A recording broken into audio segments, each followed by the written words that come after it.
Byutse asuhuza abantu byaraye binaniye gutera akaba. Mama yangu. Game over. Ngandayemo. Karose ninde ukavuze. Esa ko umukobwa ashatse ko kamugarika. Ako umusore ashatse we kamugira ute? Ako sha uri mu biki wanyana y'imbwa. Tuvugisha ukuri. Uriya mugore ni yahukana. Naga ari wowe uzabiteye. Mama yangu. Si wowe uzabiteye? Game over. Umugore arakubwira ngo sheri ngwino turyame. Ukavuga ngo bawitonze gato ngo manze mve kuri live. Ubanza uza kuri live. Wanyana y'imbwa we ari umugore na live igifite akamaro neki narababwiye ngo ntabwo nzaborohera. Ari live n'umugore iyo TikTok. Ejo bundi yahukane uvuge ngo umugore agenda kwirira wanyana y'imbwa. Ndagukubita sharijeri ku buryo n'ikindi uzahita ubigira mu muhorwe wanyana y'imbwa we.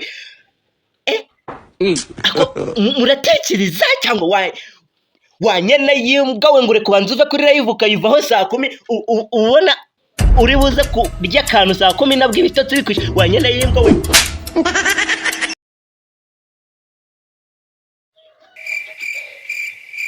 Akosha ubundi ubwenge bwawe burakora cyangwa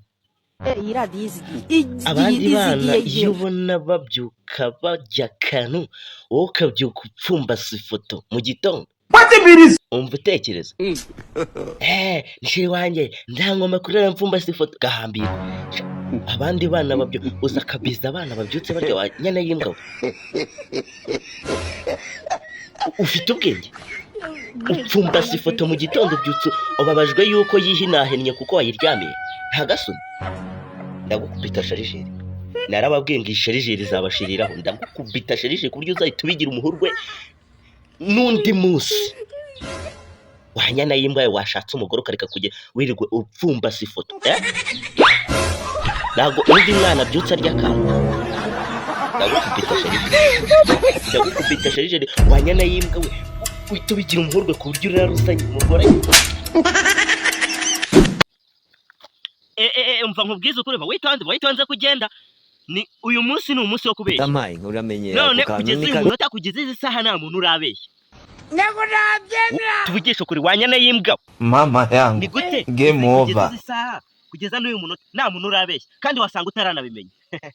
Wenda kwishekara bane. Ndakwishekara bane. Ngo ntago ngo wigeze ubimenya.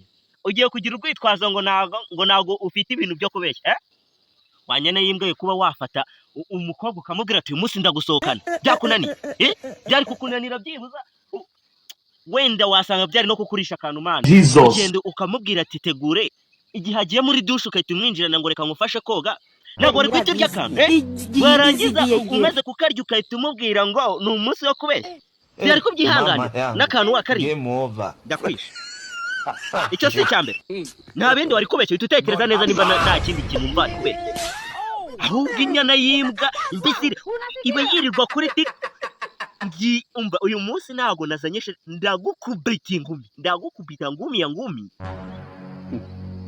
Wanyana y'imbwa we ujya kuri TikTok ngaho wafashe umwanya ukabeshya nk'abantu byibura nka 300 byibura 150 bakavuga ati nawe twakuvumbuye abandi 150 bakaza bakubwira ati sha wambeshye watsinze igitego. Wanyana y'imbwa giye kwita ngukubita ku buryo utazongera umwanya wose kumarira kuri TikTok ibitekerezo byawe bikwibagiza umunsi wo kubeshya.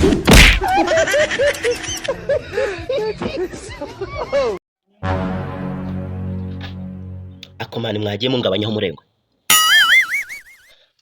Mwagiye mungabanyaho umurengwe. Akomani nimba umuntu akubwiye ngo sinshaka kurya akantu mu gitondo uba wumva utekereza iki? Ijoro mba niriwe ngutikura ntabwo rihagije ku buryo wumva ko na mu gitondo ngomba kugutikura. Inganza nyizo wanyana y'imbwa we akatsinda n'ikinazana n'amazi banatikuye narushe harumye cyagera ariko mu gitondo ugashaka gupfa